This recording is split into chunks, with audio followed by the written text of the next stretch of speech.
செய்கிறார்கள் என்று பாருங்கள். பகவதி பகவதி தானே இருக்கிறதா இருக்கிறதா தானே இருக்கிறதா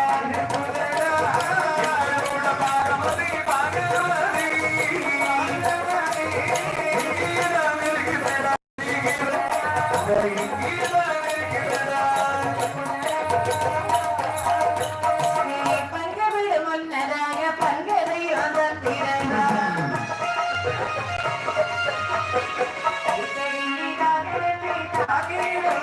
அம்மா தானே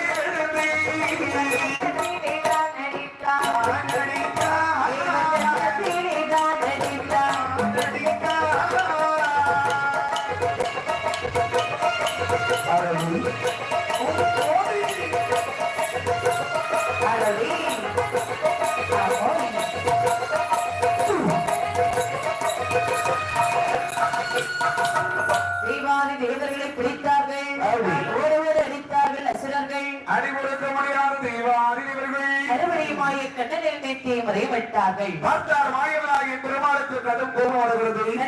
கோபம் வந்தவுடனே இனிமேல் இந்த அசுரக்கூட்டத்தை விட்டு வைக்க கூடாது என்று சொல்லி அதை தன் கையில் நீங்காமல் சுழந்து கொண்டிருக்கக்கூடிய சுதர்சனம் என்று சொல்லக்கூடிய சக்கராயுதத்தை எடுத்து பாதாள நாட்டிலே விடுகின்றார். அந்த சக்கராயுதம் பாதவர்களுக்கு அப்படியே வருகிறது. பாதாள உலகத்திலே வந்து ஆட்கள் கடமேறி சிறமேறி என்று அடியோடு அழிப்பு வருகின்றதாம் சக்கராயுதம். அது வருகின்ற பிரதேசம் ராட்சசி என்று சொல்லக்கூடிய பெண்மணியானவர்கள் கண்ணனுடைய சக்கராயுதத்தை கண்டவுடனே கண்ணாவை மாயாவை என்று அவை கொள்ளிடுகின்றார்.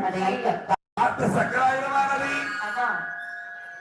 அன்னவளுக்கு மட்டும் காட்சி கொடுத்துவிட்டு இருப்பார் கணேசன் தீர்த்தமான வேண்டி மறுபடியும் மாயோட கருத்தில் சென்று அமர்கிறதாம் சக்கராயுதம். கண்ணன் கையிலே சக்கராயுதம் அவதரித்திருக்கக்கூடிய நேரம் பாதாள உலகமோ கண்ணன் சக்கராயுதத்தால் அழிந்துவிட்டது. சரிதான், அழிந்து போன பாதாள நாட்டை சாட்சி செய்ய வேண்டுமானால் அரும்பெருந்தவம் இருந்த நாம் ஒரு அற்புதத்தை வென்றெடுக்க வேண்டும். சரி, என்னது வெண்டானவே தவம் செய்கின்றாய்.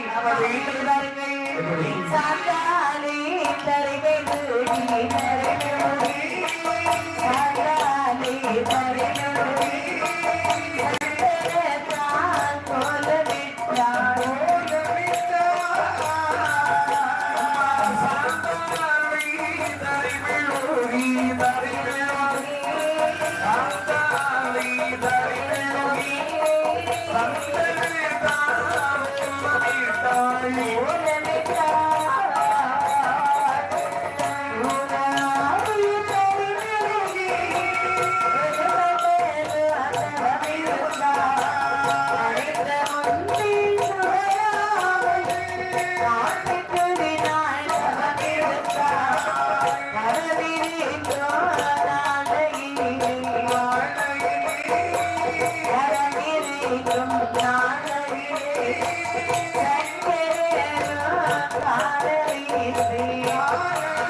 கோலமிட்ட வாசலிலே குறைவாலை கமகனாட்டினாள். அந்த பதார்த்தங்களை அதில் பரப்பி கைரட்டை பின்கட்டால் கட்டி கொண்டு அந்த அன்னத்தை நாவினால்